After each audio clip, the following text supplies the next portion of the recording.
Buat lu cewek-cewek yang sering asal ngerespon cowok atas dasar iseng, stop ngelakuin kayak gini. Pasti diantara kalian ada yang iseng aja gitu buat ngerespon cowok-cowok yang ngedeketin kita. Termasuk gue juga, gue sering banget dulu itu kayak ngerespon semua cowok-cowok yang ngedeketin gue atas dasar gabut aja gitu. Nah, gue tuh dapet cerita horor nih. Jadi ada teman IG gue, kita sebut aja namanya Tuti ya kan. Nah Tuti ini sewaktu sebelum nikah itu sering banget ngerespon semua cowok-cowok yang ngedeketin dia. Pokoknya dia gak milih-milih, gak peduli fisiknya kayak gimana, mau yang tonggos, yang gembrot, yang gendut, yang jerawatan, dia respon. Atas dasar apa? Atas dasar iseng aja. Karena pada saat itu dia kan belum nikah ya. Jadi dia tuh pas waktu jomblo nih, udah gitu dia ngerespon semua cowok-cowok yang ngedeketin dia. Misal ada cowok yang ngedeketin dia, ya dia tuh kayak seolah dia tuh suka balik, bersikap manis, baik kayak gitu. Cowok mana yang gak suka digituin gitu loh. Pasti mikirnya ini pasti suka balik nih sama gue nih. Kayak sehari tuh ngeladenin beberapa chat cowok. Ya sering banget kayak gitu. Di antara cowok-cowok yang ngedeketin Tuti, kita sebut aja namanya Panjul ya. Kita kasih nama samaran aja deh. Nah si Panjul ini ngajak lah si Tuti buat jalan. Ya udah pas diajak jalan, Tuti tuh kayak berlaga. Ya dia tuh kayak suka balik gitu loh. Kayak wah ngerespon, kayak bersikap baik, bersikap manis. Apalagi cewek-cewek yang modelan begini nih, kayak sering banget kayak iseng tiba-tiba ngasih makan ego lelaki. Ya ampun, kamu tuh emang sekeren itu ya orangnya, anjay. Cowok mana yang gak suka digituin gitu. Kayak gila sih, dia pasti sih mau banget sama gue gitu. Just info, jadi si Panjul ini fisiknya gak terlalu ganteng, cuman dia didukung penuh dari kendaraan dia. Kayak punya motor sport gitu loh. Jadi siapa sih cewek-cewek yang gak mau sama dia? Itu banyak ngedeketin cewek dengan bermodalkan motor sportnya itu. Jadi dia mikir kalau misalkan gue ngedeketin si Tuti, ya pasti Tuti juga mau sama gue. Ditambah lagi Tutinya begitu responnya kayak, ya ampun ya, kamu tuh emang sekeren itu orangnya. Di situ Panjul kan kayak berasa, wah gila men gue, anjay. Nah pas udah pulang nih, lo tahu si Tuti itu bener-bener kayak slow respon banget, nggak kayak waktu kemarin-kemarin sebelum ketemu. Akhirnya si Panjul kan bertanya-tanya, ini kenapa nih si Tuti kok begitu sih, nggak kayak waktu kemarin-kemarin. Ya orang kalau digituin kan jadi pinisirin gitu. Si Tuti makin slow respon, si Panjul makin panik. Makin kesini makin kesana tuh Panjul. Kenapa? Jadi dia tuh makin rese. Dimana akun Instagramnya, pokoknya semua sosmed si Tuti itu di spam chat. Karena si Tuti makin hari makin terganggu atas kelakuan si Panjul. Mau gak mau si Tuti tuh ngasih closure, dimana dia tuh ngasih tahu ke Panjul, sorry ya Jul, masalahnya gue bersikap baik itu emang cuma pengen bersikap baik aja kok. Gue kalau tuh gak ada perasaan apa-apa. Dikasih kayak gitu bukannya sadar diri, malah tambah kayak dendam gitu loh si Panjulnya. Nah si Tuti dikiranya udah ngasih closure kayak gitu tuh bakal selesai. Enggak cuy. Lu tahu setelahnya apa yang terjadi? Tuti cerita sama gue. Jadi kalau misalkan dia tidur nih pas malam Jumat, dia selalu ngerasa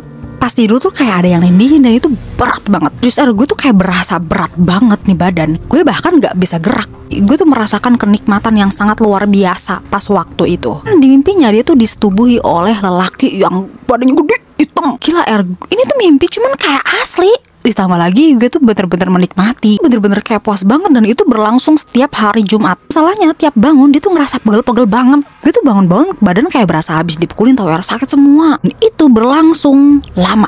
Lu tau gak sih, dia sampai stresnya karena keseringan mimpi hal yang kayak gitu. Dia BB-nya sampai turun. Sih ngeliat emang dia tuh emang tipikal cewek yang kurus. Cuman lu tau gak sih, dia BB-nya sampai ke 33 kilo. Kurus banget cuy. Dia bingung mau gimana, karena dia mikir ya itu cuma mimpi, tapi berasa jelas banget. Nah ada suatu ketika nih kan, jadi dia tuh main ke rumah neneknya. Di situ juga dia cerita, kebetulan neneknya tuh emang paham hal yang begituan. Ceritalah, iya aku tuh sering banget tahu mimpi begini-gini. Ditebak sama si nenek, oh kamu disukain sama orang ya. Ceritalah si Tuti itu ke neneknya kronologi dari awal, dimana si Tuti tuh nolak untuk diajak pacaran sama si Panjul. Akhirnya Panjul sakit hati, sering nge-spam segala macem. Di situ diterangkan oleh neneknya, iya dia udah kepalang suka sama kamu. Ditambah lagi dia memang punya nafsu birah yang sangat luar biasa. Jadi kayak udah kepalang nafsu gitu loh sama si Tuti. Sampai akhirnya dia menggunakan ilmu hitam, dimana makhluk yang sering menyetubuhi si Tuti itu tuh berasal dari Panjul. Disclaimer ya, kenapa si Tuti tuh bener-bener slow respon setelah ketemu sama si Panjul. Dia emang awalnya iseng, tapi kalau misalkan si Panjul emang mungkin baik orangnya, ya mungkin dia lanjutin. Cuman masalahnya pas waktu awal ketemu sama si Panjul aja, dia tuh kayak udah sering physical touch gitu loh. Kayak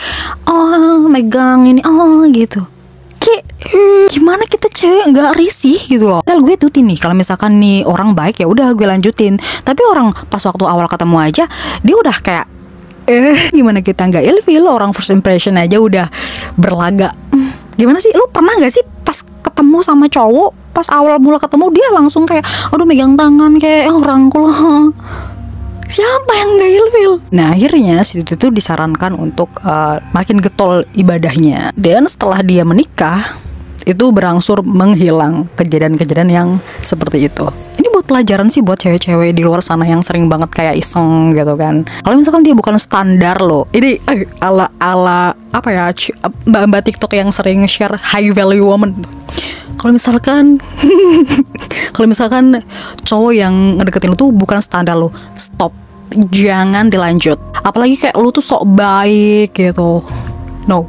Yaudah berlagak seperlunya aja gitu. Jangan sampai bikin orang itu baper terus kayak makin terhanyut sama sikap lu ke dia. Terus juga hati-hati, gak semua perlakuan baik kita itu direspon dengan normal sama laki-laki. Dulu banget gue tuh sering banget kayak udah kayak admin all shop, lu tau gak sih? Jadi sehari tuh gue ngeladenin 10 cowok. Seneng banget kayak ini geli. Cuman makin kesini makin sadar kayak iya anjir gue ngapain ya begitu. Akhirnya gue makin kesini tuh ya udah gitu, gue ngerespon orang-orang yang menurut gue ya gue tertarik sama dia aja gitu. Anjay, emang ada. Pokoknya intinya hati-hati lah buat lu pada kalau misalnya ngerespon cowok. Kalau kata Mbak Tresnani Moonlight ya, sinar bulan hijai. Jangan menurunkan levelmu, jangan menurunkan standarmu, hanya biar tidak kesepian aja. Gitu deh. Ya udah, makasih, bye.